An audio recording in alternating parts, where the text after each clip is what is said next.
Hello everyone, it's me, Joy. I'm back and it's good to be back.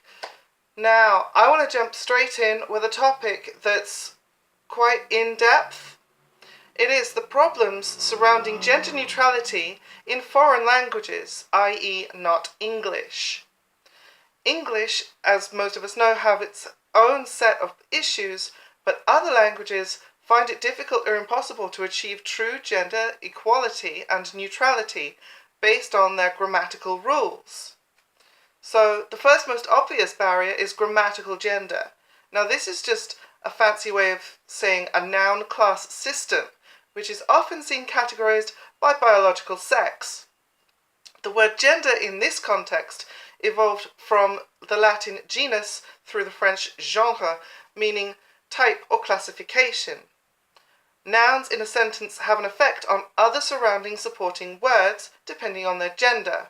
So in French, the masculine word such as le table blanc and feminine la porte blanche, these words, depending on their gender, change the adjectives and the articles. They form what's known as agreement with the nouns.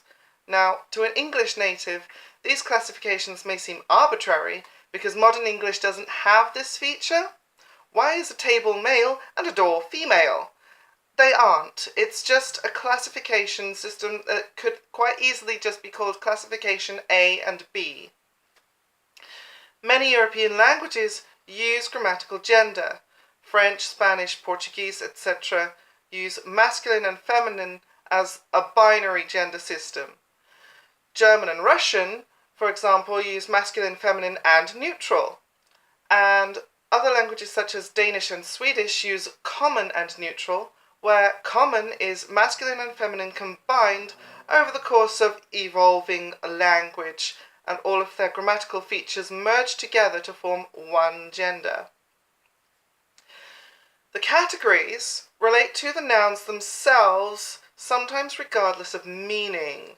So, for example, in German, der Mann is masculine, die Frau is feminine, but das Fräulein and das Mädchen are both neutral words, grammatically speaking, despite the fact that they describe females.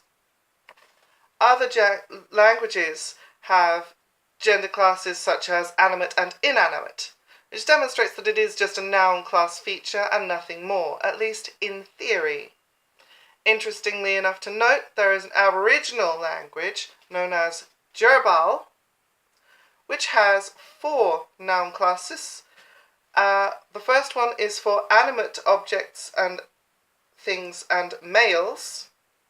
The second is females, water, fire, violence, and some animals.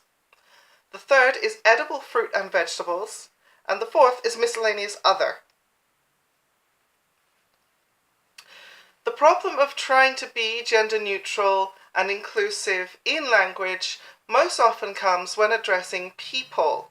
So, for example, gender neutral language in English is used to show inclusiveness and equality, such as, for example, instead of saying policeman or policewoman, saying police officer, which is more accurate and describes the title better than the person. And this kind of use in other languages can be tricky for things such as job advertisements. Languages with binary sex recognition use 2 words for the same job title. So for teacher, for example, in German, der Lehrer, die Lehrerin, and in Spanish, el profesor, la profesora, has to have those 2 distinct words, because calling a female teacher a male title is confusing or insulting or degrading or derogatory or in some way anti-feminist.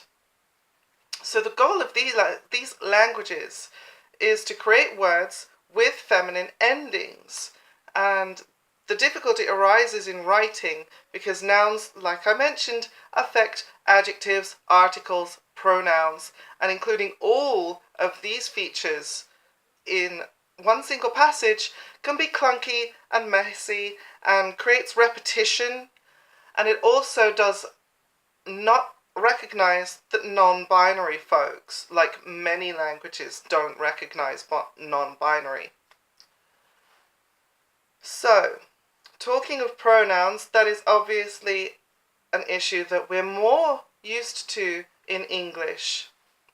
Many languages without grammatical gender have no gender-specific pronouns. So, for example, the third-person singular pronoun in Turkish is o, in Hungarian is ö, and in Finnish is han or se, depending on whether you're talking about a person or an object.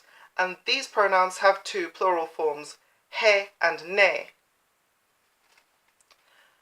English does, despite being a gender-neutral language in its grammar, does have a he-she separation, which is just a vestigial feature from when it had a gender binary origin. And nowadays, use of they as a singular is rising in popularity. But what do other languages do? Well, Swedish has come up with a pretty unique approach. There is now 3 words for the third person singular. There is han for masculine, hon for feminine, and hen, which is a neutral neopronoun based on Finnish han. It was first proposed in 1966, again in 1994, reached widespread recognition in 2010, and was officially included in the language in 2014. And hen is used much the same as singular they in English, so for instances where someone's gender is unknown, or for someone who's non-binary. Pronouns don't always change depending on whether they're third person singular. So for example, Japanese uses several pronouns for the first person singular. For example, there's ore, which is the hard masculine form of I, which is used by people wanting to appear butch or tough, or, manly.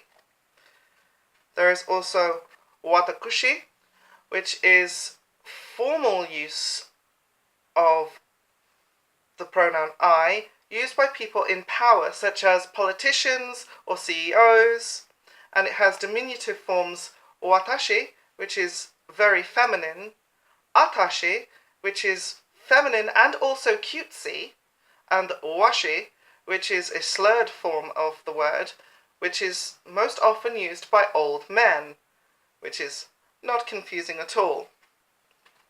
There's also boku, which is a soft masculine form of I, literally means manservant, and is used when the speaker wants to appear informal and humble.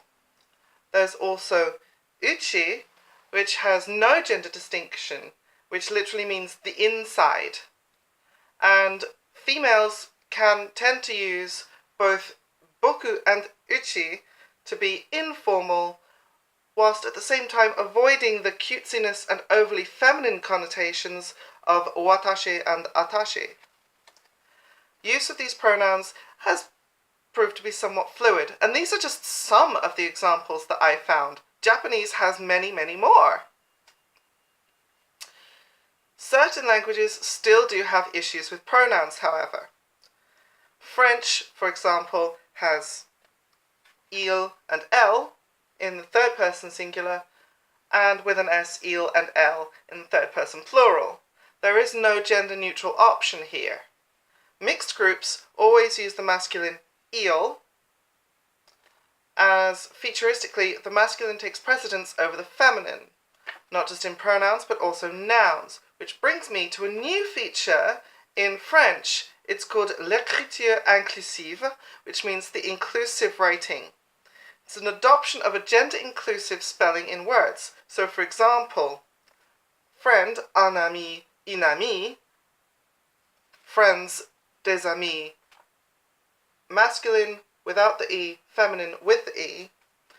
As written in écriture inclusive, for a mixed group, you would write like this, with 2 interpunct dots in between the feminization of the word. It's an attempt to reduce the masculine domination in the language, because, as seen before, the rule le masculin l'emporte sur le féminin, i.e. that means the masculine takes precedence over the feminine. Now, you might have to believe some sort of out there feminist rhetoric to think that this linguistic rule applies to the way that people think. Or would you?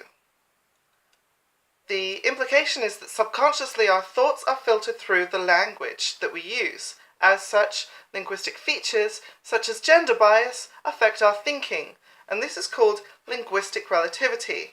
It's known as the Sapir-Whorf hypothesis. Hardliners believe that this means that language determines thought, and softliners take the approach that language influences thought. And there is evidence to support that this is true from a 2002 experiment.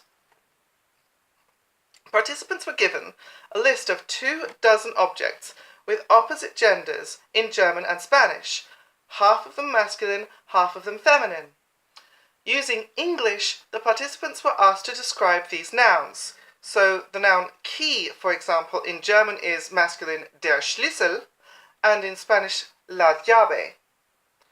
German speakers described the key as hard, heavy, jagged, metal, and useful, while Spanish speakers used adjectives like intricate, golden, little, lovely, and tiny. So it's easy to see why French speakers want to introduce more equality into their language, and l'écriture inclusive is a solid attempt at addressing this. However, like most social changes, there's been criticism and backlash.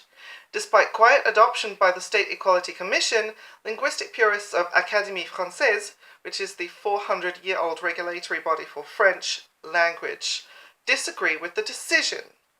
Their argument is that French has functioned well enough without this feature, but forgets that linguistic descriptivism usually historically overrides prescriptivism, and also forgets that tradition alone is not necessarily a good enough reason to keep the status quo. Nor does it understand that if these changes were proposed and are growing widespread, then they are needed by at least some people. The other strong argument against écriture inclusive is that the spelling and pronunciation gets clunky and awkward. So, for example, the word friend, ami, in all circumstances here, is pronounced the same. However, with a word like director, le directeur, la directrice, les directeurs, les directrices, in écriture inclusive, is written and spoken like this, les directrices, which is clunky and looks awful. Anyway, while it's a nice idea, it's still far from perfect. It still highlights that there are differences between genders, and it still doesn't address non-binary folks. Anyway, thanks for listening and watching, and I hope this video has given you all food for thought. My conclusion is that it is much easier to use gender-neutral language in English. However, it's always worth attempting to be more inclusive. So, I will catch you next time. Hope you've enjoyed it. See you soon. Bye-bye.